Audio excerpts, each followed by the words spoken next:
Hi, my name is Beth Hiley here for BoardGameGeek at Gen Con 2019. I'm sitting down with Joey Vigor from Vigor Games, and you've brought us GROWL. GROWL. In a fabulous, fleshy, growly box. Yes, it's a little fur bag. So GROWL is, and yes, it does come with the fur bag for those of you who that's your first question. Probably would be. So GROWL is sort of a unique take on the werewolf genre. It is a 15-minute card-based party game in which, just like other kind of social deduction games, you're going to have one or two people are going to be the wolves, and they start as Wolf 0, so they're the start of the infection.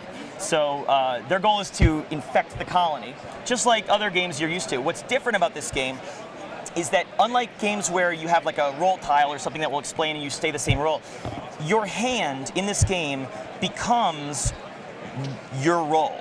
So you're going to start with a card that reveals whether you're a human or a wolf. So if you start with a gold, you're a villager grabbing your stuff to get out of town before the wolves come in. And if you start with a bite, you are Wolf 0. Wolf 0. So then you're going to get 3 more cards. So if this is your starter hand, say you have gold, you're a human, and a wound, and a charm, and a salve.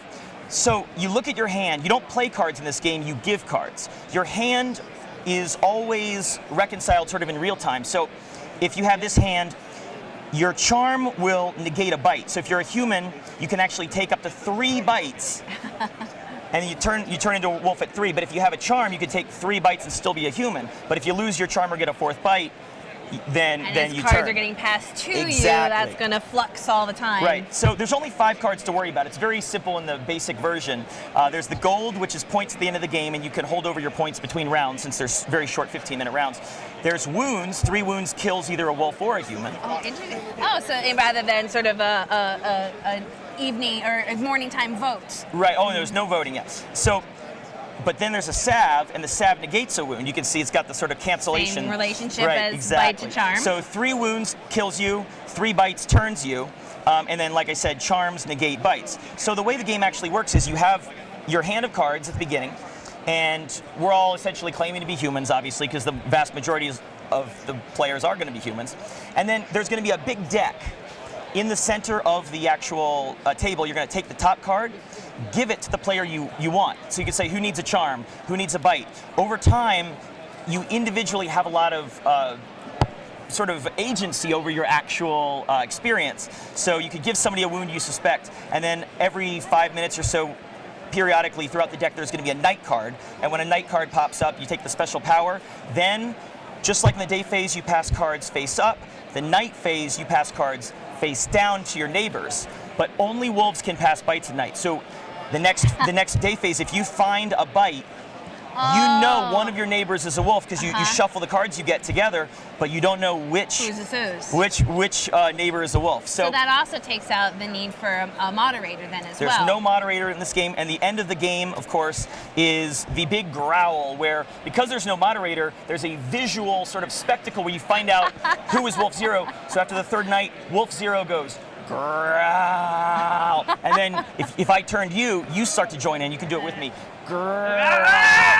And you see the infection, how it spread across the table. And if all living players are growling, it means the wolves have taken over, and all wolves, even dead wolves, win. And if there's even 1 human left alive, then all humans, even dead humans, win. Now you've got a couple little expansion decks with you as well. Yeah, so we'll put those. The Curses expansion and the Spells expansion actually comes with the Howly Growly, which has the furry bag.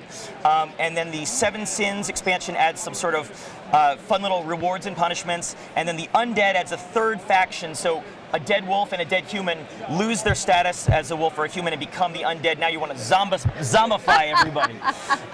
So it's about 15 minutes, 4 to 10 players. Just came out yesterday, actually, for retail. Congratulations. And we are almost sold out. It's been a great con for us. Now, were you particularly inspired by, were you a fan of werewolf games and you wanted to iterate on that and make something different? My favorite games I've ever had were probably Werewolf, but like the 4-hour epic sessions when I was in college. But I would say like 8 out of 10 of the sessions went really sour because the wrong players were in or wasn't a good relationship or fit, or sometimes the quietest players make it to the final 3 because everyone just feels bad. Or no one targets them because they're not making themselves a target. Right. This game is different, and it really gives you more agency, and there's a sort of an absolute magic in that if you're a really kind of serious player, you can say, okay, I know you're a wolf because this, and I know you're a human. You figure it out. You can talk it out with your compatriots.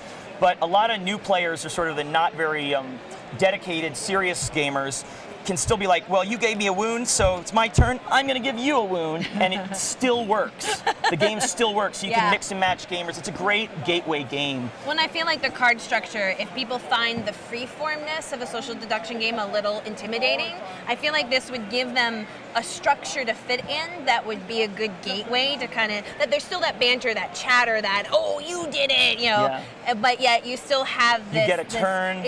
You know when it happens. And exactly. it's so light. It's, you know, old classic games are fun to play because you don't know what to do for your turn, but you know you start with rolling dice. That's why I think Catan was so popular.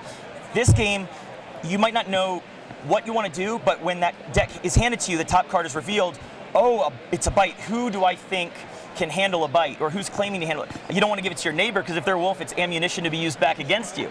So it gives you a little bit of structure, like you said, to know where to take it, and the ending of the game is always sort of a spectacular, because I think my favorite game ever was actually the one last night where someone said, I don't understand, we killed the wolves in the first 2 minutes, we're all just humans, and everyone goes, that's the last human. And they were like, what? Because they thought, what they thought they knew, they didn't know. They didn't know. Oh, that's great. Well, if you guys want to check that out, it is now out now officially, which is GROWL from Vigor Games. GROWL. There we go.